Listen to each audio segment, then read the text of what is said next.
This is Debt Free in 30 Technical Tidbits Edition, where we answer short questions from our listeners about debt, money, and personal finance. Here's your host, Doug Hoyes. What if you have debts? I'm talking more than just a mortgage. What if you have credit card debt, a line of credit, a car loan, maybe even a payday loan or two? But you also have some assets. You might have some savings, an RSP or a TFSA. Maybe you own a car or a house. Sometimes it makes sense to sell your car or house or cash in your RSP or other investments to pay down your debt, but that's not always the wisest choice. There are a lot of factors to consider before you start having that yard sale or advertising on Kijiji or cashing in your retirement savings or refinancing your home. You want to make sure that whatever choices you're making are going to solve your debt problems and leave you better off financially. Does it make sense to sell your stuff if you still end up with more debt than you can repay? That's today's topic here on Debt Free in 30. What are the best debt reduction strategies when you have assets? Now, I know our longtime listeners are listening and saying, I know where you're going with this. You're going to talk about your favorite topic, consumer proposals. Yes, consumer proposals will be mentioned today, but the answer is not as simple as file a consumer proposal if you have debts and assets. There's a lot more to it than that. So it's time for our second Technical Tidbits edition in a row, where we deal with one specific issue faced by our clients. So to do that, I'll welcome back Ted Michalos, my Hoyes Michalos co-founder and business partner. So Ted, last week we talked about inheritances and bankruptcy. Today the question is, how can you reduce debt if you have assets? Is this really just the same show all over again? They're completely different. So last week we were talking about you file bankruptcy and you come into a windfall, some kind of inheritance. So you're already in bankruptcy and there are very specific rules. Today what we're going to talk about is I've got stuff that has value, equity in a house, car, investments, whatever, and I'm trying to decide what I should do about it. So bankruptcy might be an option, but we haven't made that decision yet. So they're dramatically different topics. Totally different. Okay. Totally different. So you mentioned the word assets, and that, Yep. okay, that's It's a a pretty technical term. Well, it means everything you own, right? Right. An asset is something you own, and obviously there's lots of different kinds of assets. So let's start with the most basic question. Are all assets treated the same?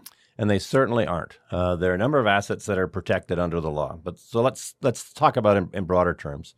Something that you own, you might actually own it free and clear. So say you've got a car that you don't have a loan or lease against. You own that outright. Let's say you've got an asset that's used as collateral or security for a loan. So instead of that car being owned outright, you still owe money to somebody for it. That's called a secured debt. If you don't pay for it, they can take the asset. It's not really yours yet. And so if you have debt and you have a secured asset, well, you can't be selling that secured asset. It's not yours. It's not yours. Well, and then there's another group of assets that you may own free and clear, but they're protected under the law.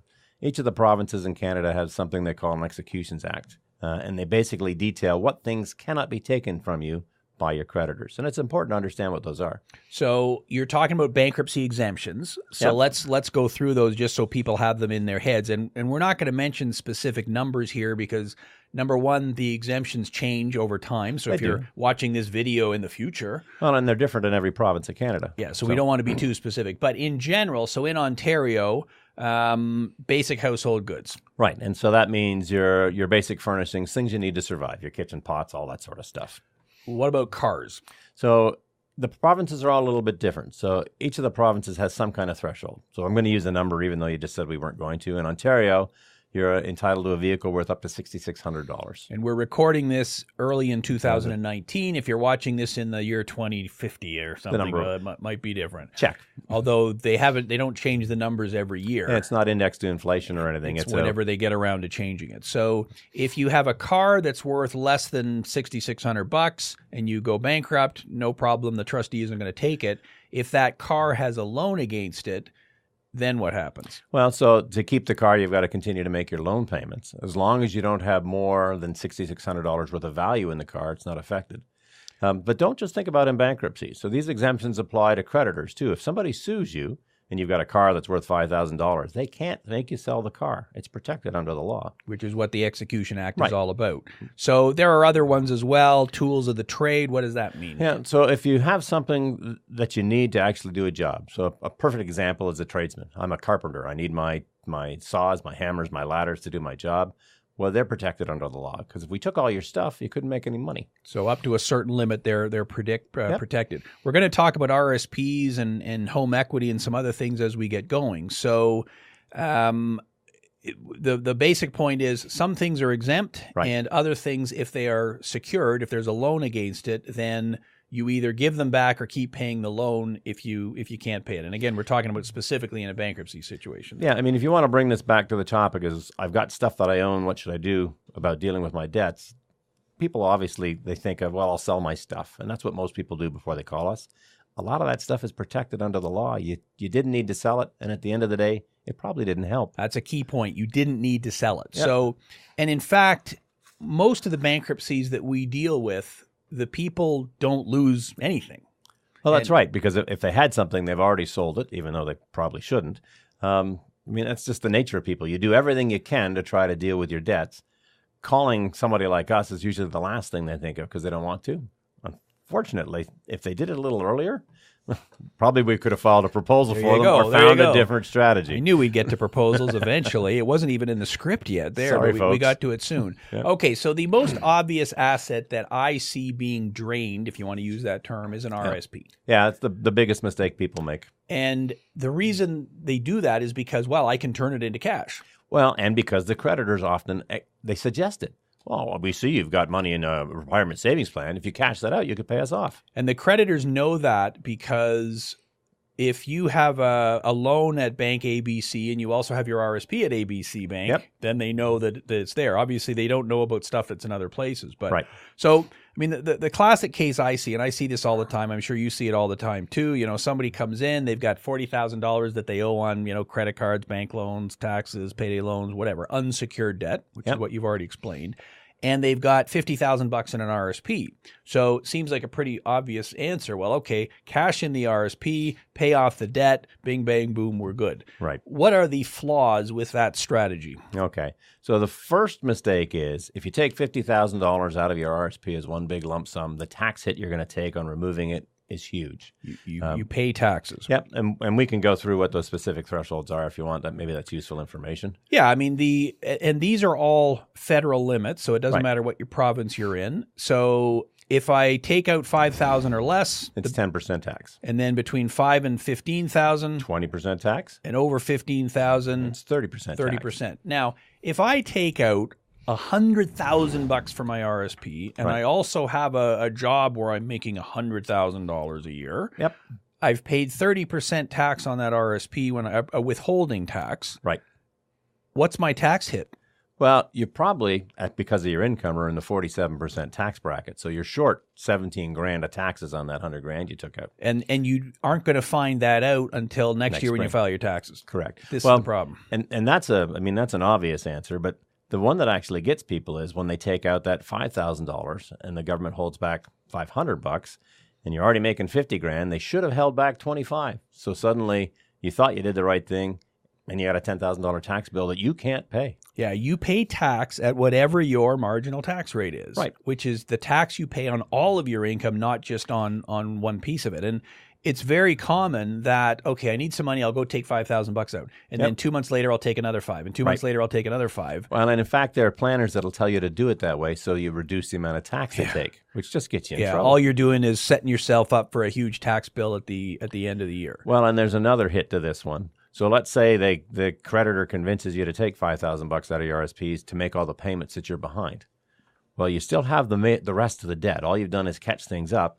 You're out the RSP, which may have been protected under the law anyway, so you still got to deal with this problem. So now you've been hit twice when you're trying to do the right thing. No good deed ever goes unpunished. There you go. Ted Tombstone. Ted says that all the time. Yep. And so I'm at Bank ABC. I owe them money. They say, hey, we know you've got an RSP here. Cash it in, pay us out, take it out in $5,000 increments so you get more money. So Bank ABC is happy. all my other creditors aren't getting any money, and then next year I get whacked with tax taxes. bill. This is a huge problem. So, Right. Well, there's one more angle to this. People are probably wondering, well, if I got an RSP, why can't I just use it as collateral on a loan from Bank ABC? Because as soon as you use an RSP as collateral, it's no longer an RSP. And so it loses its tax-free status. That's why the banks won't let you use it as collateral. That's why they don't suggest it. Cashing it out is great. You pay the tax. Borrowing against it can't be done. Yeah, an RSP is not able to be used as collateral. Now, I know people are listening going, yeah, but okay, it's now we're coming into the spring if you're watching this when this came out, and there's going to be all these ads, borrow to put money in your RSP. We'll give you an RSP loan.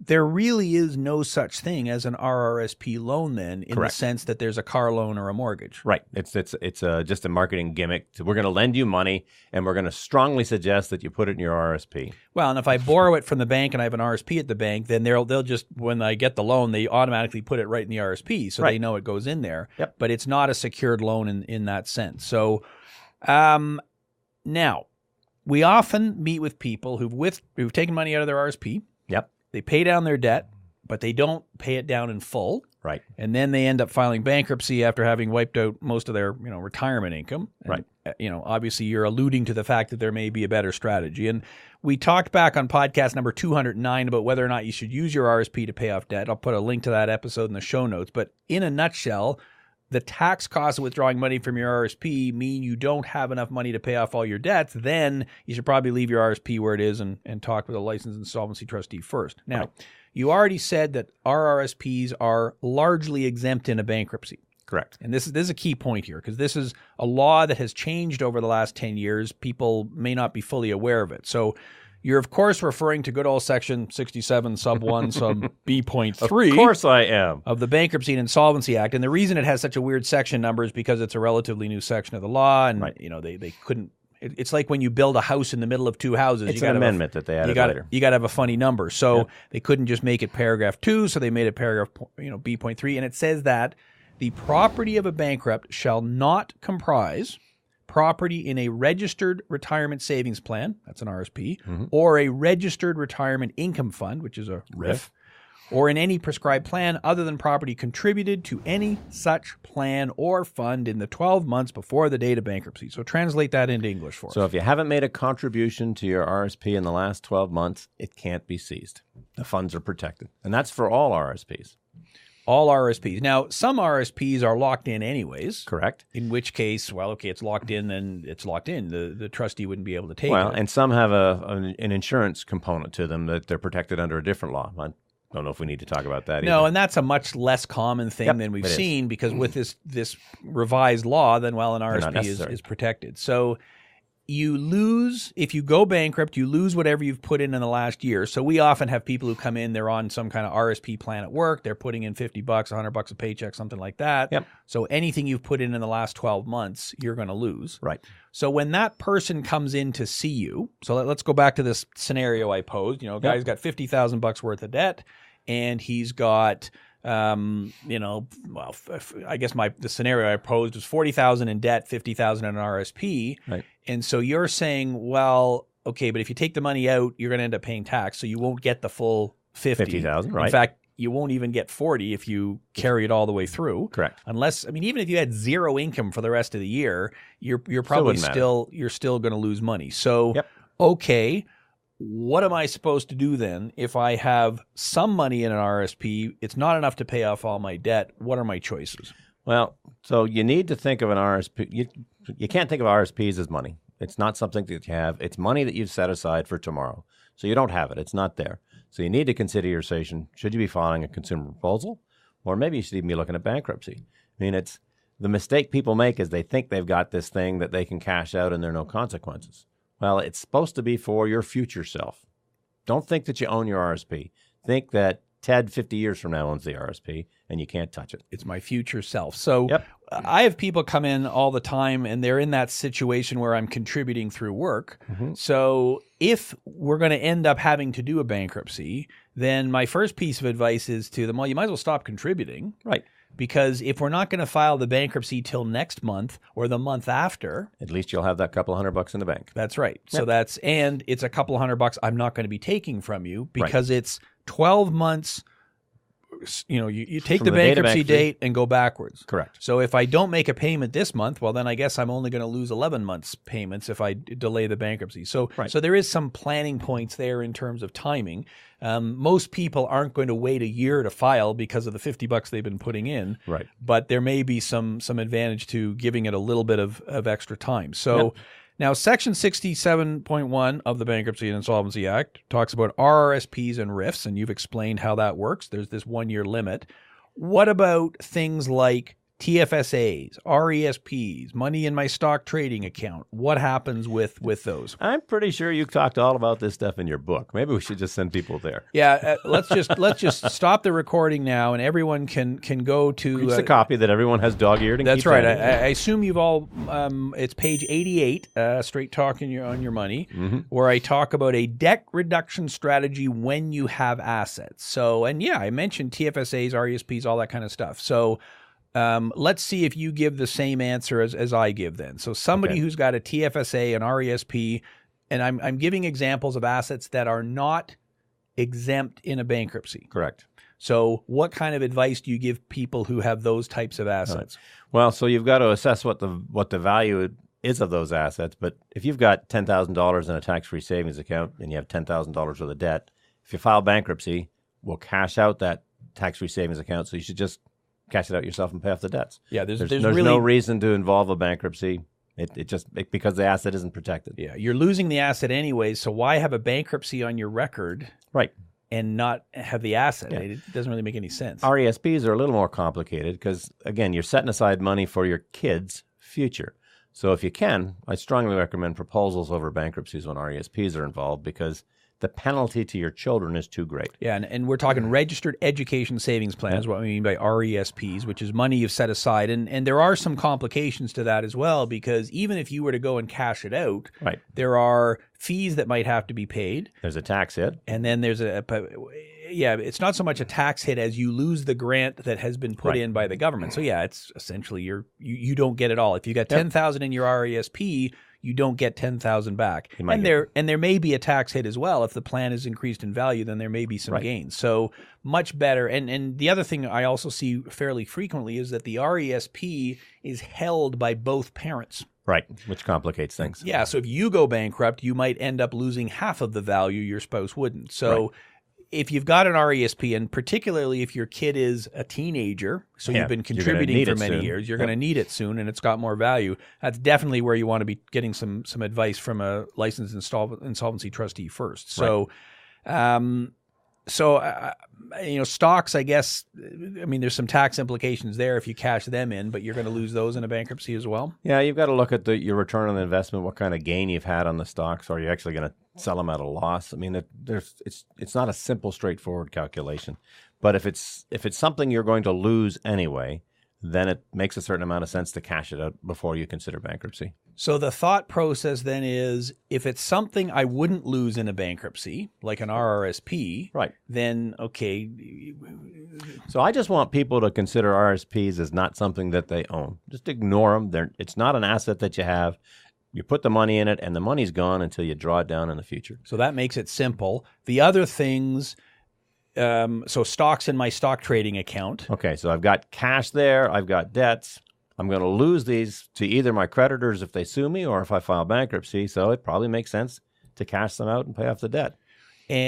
But there could be a tax implication to There that. certainly could be. Yep. If you have capital gains, then there may be taxes to pay. Although I guess if you're going bankrupt, then that becomes less of an issue if they're cashed out. Right. So the thought process then is, how much is there? How much would I get if I cashed them out? Right. How much tax hit would I have to pay? Yep. And then based on that, is it enough to clean up my debt? So let's say I do that math, and all my stocks in my stock trading portfolio, if I sold them and paid the capital gains tax or whatever on it, would come to $25,000, Right. and I've got $50,000 worth of debt. Okay, so let's go back now to the consumer proposal. Okay, good. I was hoping we'd get to that. Because you got to remember, folks, the idea behind a proposal is you're saying to your creditors, I can't repay all of my debt. I'm going to repay a portion of it. Well, so they may be entitled to all that money in a bankruptcy. You offer it to them in a proposal. you're not filing the bankruptcy, the creditors get the same amount of money. They're relatively indifferent to that. I mean, they want the money. They don't want to penalize you by forcing you into bankruptcy. They just want what they're entitled to. So in my example, I've got $25,000 worth of potential value there. What would the proposal be? We have to determine what a bankruptcy is worth, and you offer your creditors that same amount, but probably we'd be offering them $25,000. So if there were no other assets, if you had Right. no other surplus income, no other complicating factors, then it could be as simple as, okay, I'll cash in the investments and I'll make a lump sum proposal. Right. And folks, we can't stress this enough. So if you cashed out those investments and got the $25,000 and paid down the debt, you still have $25,000 more in debt that you've got to deal with, and now you've got no means of doing that. By offering them a proposal, even though you're offering them less than what you owe them, that's the amount of money that they're going to recover if you exercise all your rights under the law. So it actually makes sense from the creditor's perspective, too. I mean, there's no fight here. You're voluntarily saying, I'm going to give you what I have to give you. Now, I could go either way with that then. So I Right. could say I've got this money in my stock trading account, and maybe it's sitting there at my brokerage company. Yep. So, and it's worth $25,000. So I could say to the creditors, I'm going to do a proposal. I'm going to cash it in, give you the $25,000. I know I owe you 50. Take it or leave it. They'll probably take it. I could also, though, say, well, if I went bankrupt, you get $25,000. I'll give you the $25,000, but I'm not going to cash in my investments to do it. I'll do a proposal over a period of 5 years where I'll pay you, I don't know, whatever that is a month. $412.50 a month. $412.50 per month. There you go. Over a 5-year period, which would come to $25,000. People can pull out their calculators and fact check Ted on his wrong math number. there. So what should I pick? I guess part of it depends on what I think that investment's going to do. Right. You're But taking a big risk, though, too, if you leave it in there. what you're really doing now is you're falling back on before you make any of these decisions, you should be talking to a licensed insolvency trustee. All of these options are beyond the average person's ability because you don't deal with this every day. Come and see somebody like you, somebody like me. This is what we do for a living. We're back to if you have a sore tooth, you go to the dentist. You don't go to the hairdresser. I don't. So we can crunch the numbers and help you out. I mean, Right. If you cash in the investment, you don't have the investment anymore. But I mean, as we record this in early 2019, the markets have been pretty volatile, up, down, up, down. Yep. So maybe now's the time to say, you know what, cash it in, take the money, pay off my debts, fresh start, do a proposal, whatever. And that way, if the markets continue to be volatile and if they go down, well, it doesn't matter, I've cashed out. Right. As opposed to, I want to keep that investment because I really think my Bitcoin's going up. And you should call us anyway. Then that's right. Yeah. The Bitcoin. But. Nobody made money in 2018 on that investment. Right. So you may be better off to cash it in and cut the risk as opposed to holding on to it, agreeing to pay $412.50 a month for the next 5 years, only to see that your investment is going down in value. So now, one more point I want to go back to, and that was RESPs. Yep, registered education savings plans. Which are not exempt. Correct. But in Alberta, they are exempt? Yeah, each of the provinces sets their own execution act with their own protections for the things that people have. And unfortunately, right now, where you and I both live, Ontario, we're offside on the law. It's just a stupid law. So that was my question. Do you think it's a stupid law? Yes, I think it's a stupid law. And so why do you think it's a stupid law? Why? In other words, you think RESPs should be protected in a bankruptcy similar to the way our RSPs are protected? Right. So once the government made the decision to protect registered retirement savings plans, they said, we're trying to protect the money you've set aside for your future self. And it impacts mostly older individuals. You're protecting adults. Well, RESPs, you're trying to set aside money for your children's future selves. And so what we're saying by not protecting them is the value of protecting the future of our children is less than the value of protecting the future of ourselves or our parents. And it adversely affects single parents, single moms more than it does, say, a middle-aged white guy like me. Why is that? Well, because the single mom, she'll scrape and save every penny she can for RESP for her kid's future.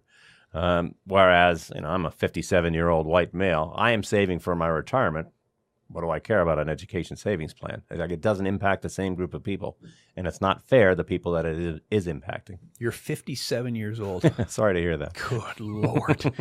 And a perfect face for radio. There you go. So unfortunately, these are on video too. So, right.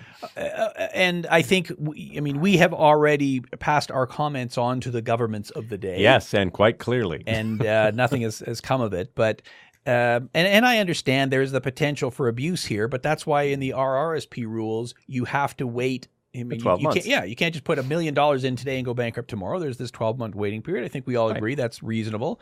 With our ESPs, you can only put in $2,000 or $3,000 a year, anyways. $2,500. $2,500, and so I guess there's a catch-up provision if you haven't contributed. But no one can dump $100,000 into an RESP. So as an anti-avoidance thing, okay, that's not really where fraud is happening. Right. And you're right. It tends to be the person who, like a multimillionaire, doesn't need an RESP. They'll just pay for their kids' education. Who cares? Right. But if you are, have less money, and so it's very important to save. It's the single moms. Call a spade a spade. They're the ones that are penalized the most under the RESP rules. And so we would encourage the government, if you're listening, Mr. Trudeau, then make a change. That would be something that we would like to see exempt across Canada. I'm not likely to vote for him ever. No, anyway. I understand that. Well, maybe he'll make this change for us, and it'll all be vote. good. Okay. So, final asset we're going to talk about, and that's of course the biggest asset that anyone typically would ever have, and that is a house. And you and I did a prediction show at the end of 2019. 2018. At the end of 2018. It was our 2019 prediction show. That was show number 226. And it's already been viewed a lot and downloaded a lot and been in the media because Ted talked about it, and the media picked up your prediction that insolvencies are going to go up 10% in 2019. I probably underestimated that. Yeah, so far he's tracking exactly right on that, but we'll know soon enough. And in that show, we made the point that for the last few years, nobody, and I'm exaggerating slightly, but essentially nobody who owns a house has had to file a bankruptcy because the equity's been so high. The house goes up in value. I can refinance it. I can sell it. I can pay it. Right. But that is no longer the case here in 2019. We're certainly seeing lots of evidence that outside of the Toronto area, house prices are really starting to come down, particularly for things like single detached houses. Condos are still holding up fairly well. Yeah. So what's the rules if I own a house and have to file a bankruptcy? So the issue is any equity you have in the house, that's the net worth in the house after all the closing costs, the mortgage, and all those things are paid, is subject to seizure by your creditors. So they can basically, if you have equity in a house and you file bankruptcy, we need to get that equity out. It's pretty much that simple. And at the end of December, our Ted Michalos Homeowners Bankruptcy Index was at an all-time low of 3.9%, meaning less than 4% of our clients owned a home at the time they filed either a bankruptcy or consumer proposal. We're certainly projecting that number will be much higher in 2019. Significantly higher. So if you own a house right now and you have debt, then the thought process is, what's it worth? Right. And can I borrow enough against my house to deal with my debt? And so if my debt is a line of credit at 4%, maybe I'm not so worried about it. If my debt is a credit card at 19.9%, then can I borrow against it? Yep. And what are you seeing on the street right now with people's ability to borrow against their home as compared to prior years? So literally 6 months ago, it was much easier to get a second mortgage or refinance your house to tap into that equity than it is now. I'm not exactly certain what's happened in the market other than the real estate market in general has softened. There haven't been any new government rules. No, the big new mortgage rules last year. Right. They were at the start of 2018, but those are the rules that are now filtering through. So that's made it harder for people to buy houses. Yep. And, which then flows down to everybody else on the refinancing and everything else. So if you have to qualify at a higher rate than what is posted. Yep. So the house is worth less, and I've got to be able to pay more, in effect. Correct. And with interest rates going up, it's really causing some consternation. I've heard from a number of mortgage professionals over the last 2, 3, 4 weeks that, we're getting turned down on deals that 6 months ago would have been good. So the ability to refinance and pay off your debts is becoming less, which again comes back to the whole consumer proposal thing. Sure. Okay. Earlier this week, I had, something crazy, 10 consultations with people in trouble in one of our offices. 5 of them had house equity issues. So is there any way we can borrow against this equity to pay down this debt? And I'm certain that in 4 of those 5 cases, they will not be able to do so. And they'll be back. We have to find another solution. So we've been talking about, okay, in a bankruptcy, you lose this stuff. Here's how it all works. But why does that matter if I'm going to end up filing a consumer proposal? So who cares what's going to happen in a bankruptcy? I'm filing a consumer proposal. Why are you talking about all these exemptions and all these other issues? So for people that aren't familiar with this topic, the idea behind a proposal is you're saying to your creditors, I'm going to repay a portion of my debt. You're required to offer them more than they'd get in a bankruptcy. And the reason for that is simple. So if you offered somebody less than they get in a bankruptcy, why would they agree to your deal? They'd rather have you bankrupt. So the reason we keep talking about bankruptcies here is that we need to know what a bankruptcy is worth. So it's based on the assets that are exempt, things that are protected, what can be taken and seized from you in a bankruptcy. That impacts what you have to pay in a proposal.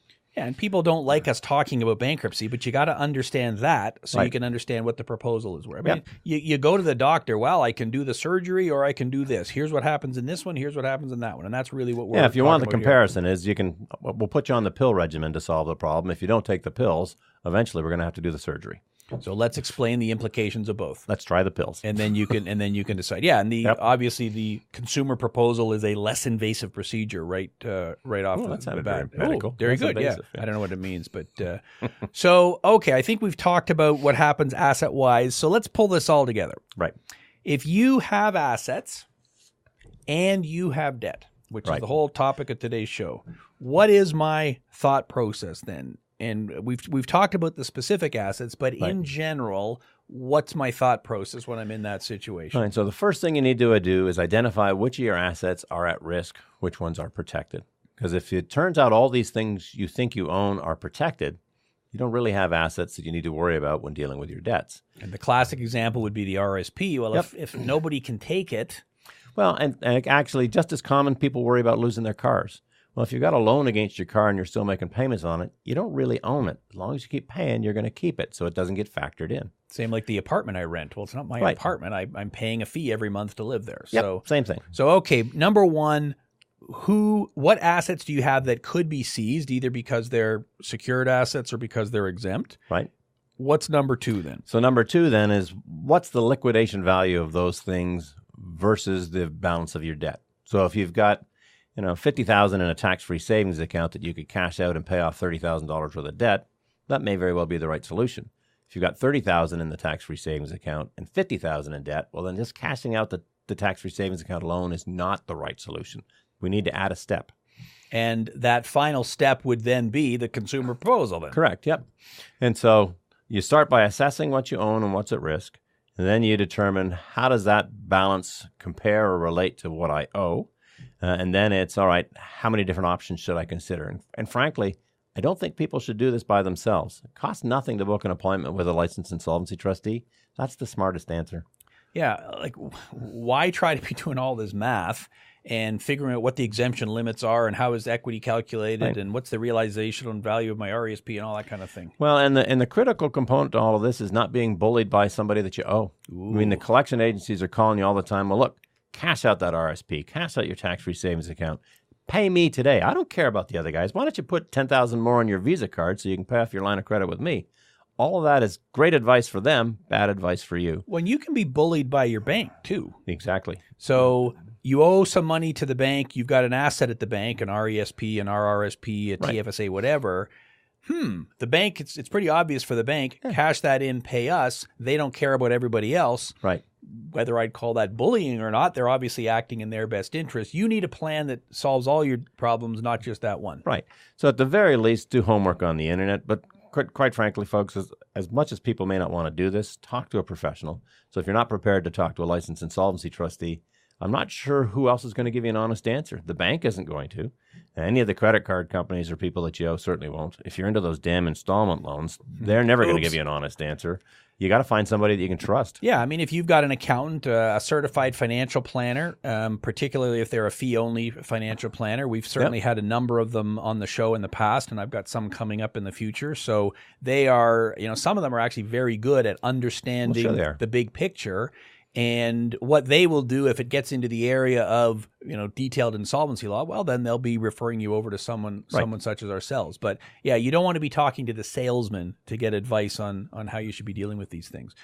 Excellent, Ted. I think that's a great way to end it. Right. Thanks for being here. So I'm going to add one final point, and that's to emphasize what you just said. There are a lot of nuances to what we just talked about here.